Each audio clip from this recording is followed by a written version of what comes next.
l'Alliance pour la protection de l'enfance dans l'action humanitaire qui, ensemble, avec l'AOR Protection de l'enfance, anciennement partie du groupe de travail sur la protection de l'enfance, organisme international chargé de la coordination des actions de protection des filles et garçons dans les situations de crise humanitaire, a réalisé une série de vidéos sur les standards minimums pour la protection de l'enfance dans l'intervention humanitaire. Ces standards minimums, également appelés SMPE, ont été élaborés grâce à une vaste collaboration interagences. Ils s'inscrivent dans le cadre d'un partenariat sur les standards humanitaires à l'échelle mondiale, incluant le projet Sphère et l'INEE entre autres. Cette vidéo examine le standard 14, Justice pour enfants. Pour visionner d'autres épisodes de la série, rendez-vous sur le site web de l'Alliance. Les enfants en contact avec le système judiciaire sont souvent négligés en temps de crise humanitaire. Le standard 14 nous demande de modifier la façon dont nous travaillons et de prendre des mesures spécifiques afin de les inclure dans notre intervention. Le standard 14 stipule « Tous les garçons et les filles qui entrent en contact avec le système judiciaire en tant que victimes, témoins ou auteurs présumés d'infractions ou de crimes reçoivent un traitement conforme aux standards internationaux. » La justice adaptée aux enfants vise à promouvoir les droits des enfants et à tenir compte de leurs besoins et de leurs points de vue individuels. Elle prête une attention particulière au degré de maturité et de compréhension de l'enfant. On pense souvent que la justice pour enfants concerne uniquement les auteurs d'infractions ou de crimes. Mais nous devons comprendre qu'elle est également destinée aux victimes, aux témoins, mais également aux enfants qui deviennent bénéficiaires dans le cadre d'une procédure du système judiciaire, que ce soit de manière formelle ou informelle. Les différentes façons dont un enfant peut entrer en contact avec le système judiciaire peuvent être d'autant plus nombreuses dans le cadre d'une situation de crise humanitaire. Par exemple, Pedro a été détenu par les forces gouvernementales après s'être échappé d'un groupe armé. Suzanne a été arrêtée à la frontière tandis qu'elle tentait de fuir son pays avec sa famille. Alia vivait seule dans la rue lorsque des combats généralisés ont éclaté. Après avoir été transférée dans un centre de transition, elle a subi des abus de la part d'un membre du personnel. Faute de papier d'identité, Hassan pourra difficilement être transféré auprès de sa famille dans un autre camp de déplacés. Enfin, John est sous détention policière, accusé de vol à l'étalage sur le marché après de graves inondations. De nombreuses structures sociales et judiciaires sont perturbées, interrompues ou détruites, ce qui fait que les situations d'urgence ont tendance à exacerber les problèmes qui existent déjà dans le pays. Le standard nous fournit une orientation quant à ce que nous devons faire, ce que nous devons accomplir. Il nous fournit une orientation sur les actions clés que nous devons mener durant la préparation, l'intervention et le suivi relatif à une situation d'urgence. Il nous fournit un message clair à promouvoir pour les enfants en contact avec la loi. En premier lieu, après le déclenchement d'une situation d'urgence, les acteurs de la protection de l'enfance doivent établir des priorités en ce qui concerne les enfants en détention. Il convient de répertorier leurs emplacements, à savoir s'ils se trouvent en détention policière, en prison, dans des centres de détention pour jeunes ou pour femmes, dans des bases militaires, dans des locaux d'organismes de renseignement ou de sécurité nationale, dans des centres pour demandeurs d'asile ou encore dans des tribunaux. Cela nous a permis d'identifier nos 5 cas.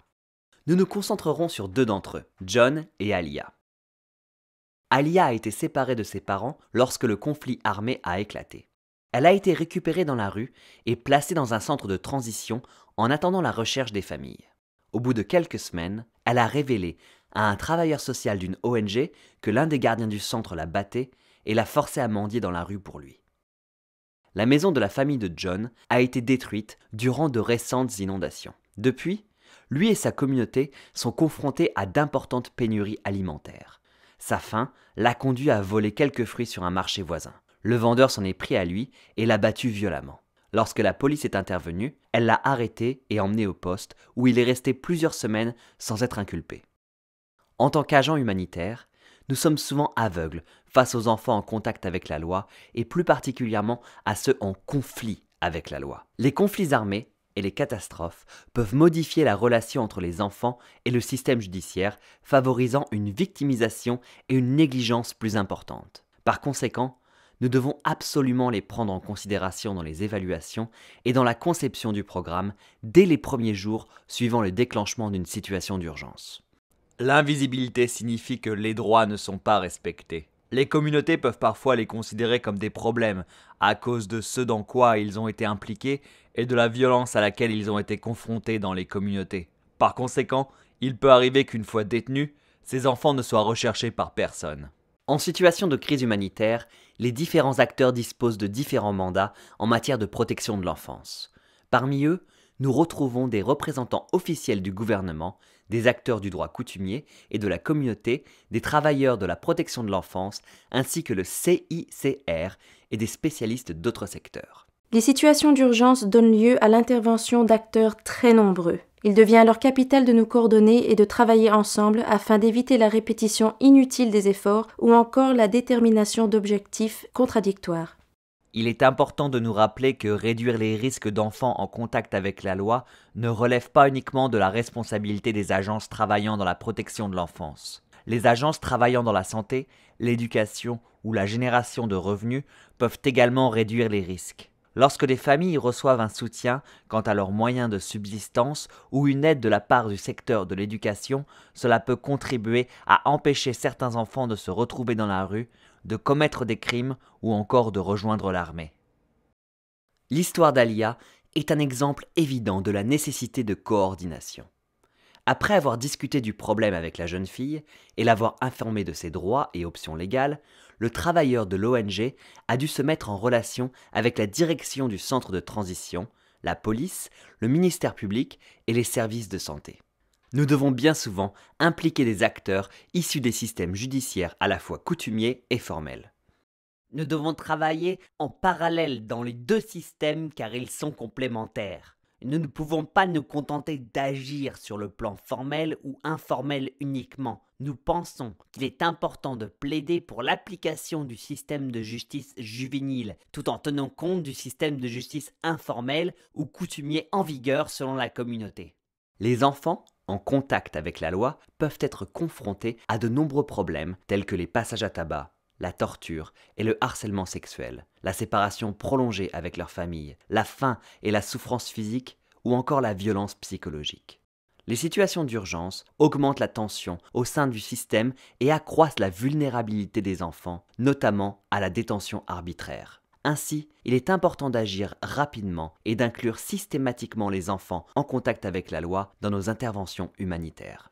Le fait de disposer de procédures opératoires normalisées efficaces nous permet d'initier rapidement de nouvelles personnes, de façon à ce qu'elles aient des références concernant ce qui s'est produit, ce qu'elles doivent faire, ce qu'elles doivent demander et à qui et où aller si elles ont besoin d'informations. Ainsi, ces procédures opératoires normalisées nous aident à nous coordonner avec les différents acteurs et par conséquent à résoudre rapidement les problèmes car il peut parfois s'agir, dans ce type de contexte, de questions de vie ou de mort. Nous ne pouvons vraiment pas nous permettre de perdre du temps.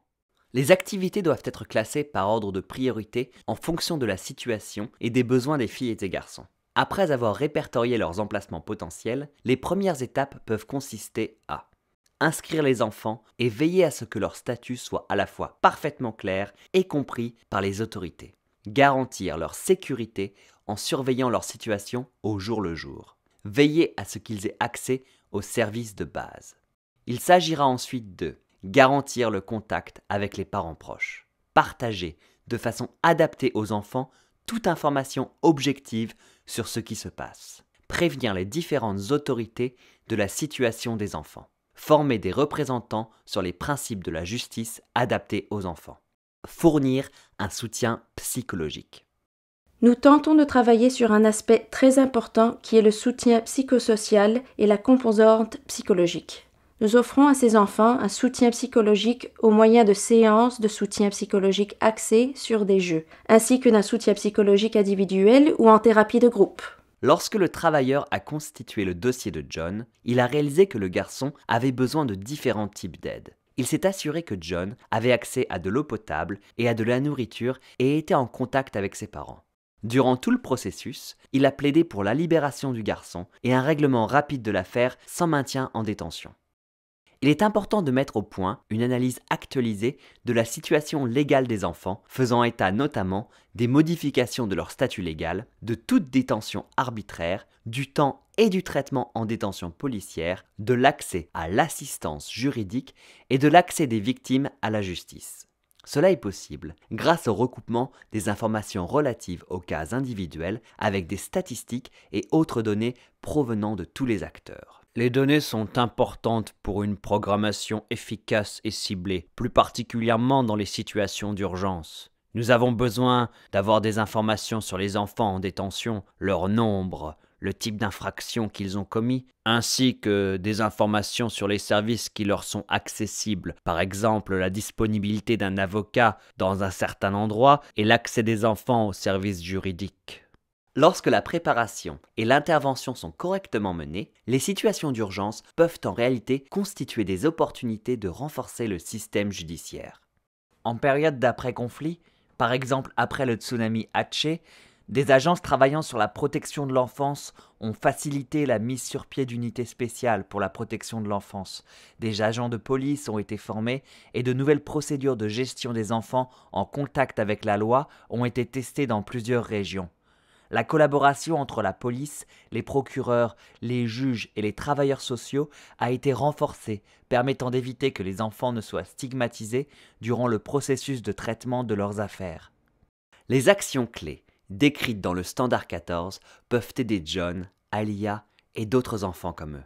Car les standards minimums s'appliquent à tout le spectre humanitaire. Crise prolongée, conflit soudain ou catastrophe naturelle et récupération. Ils constituent notre principal outil d'action.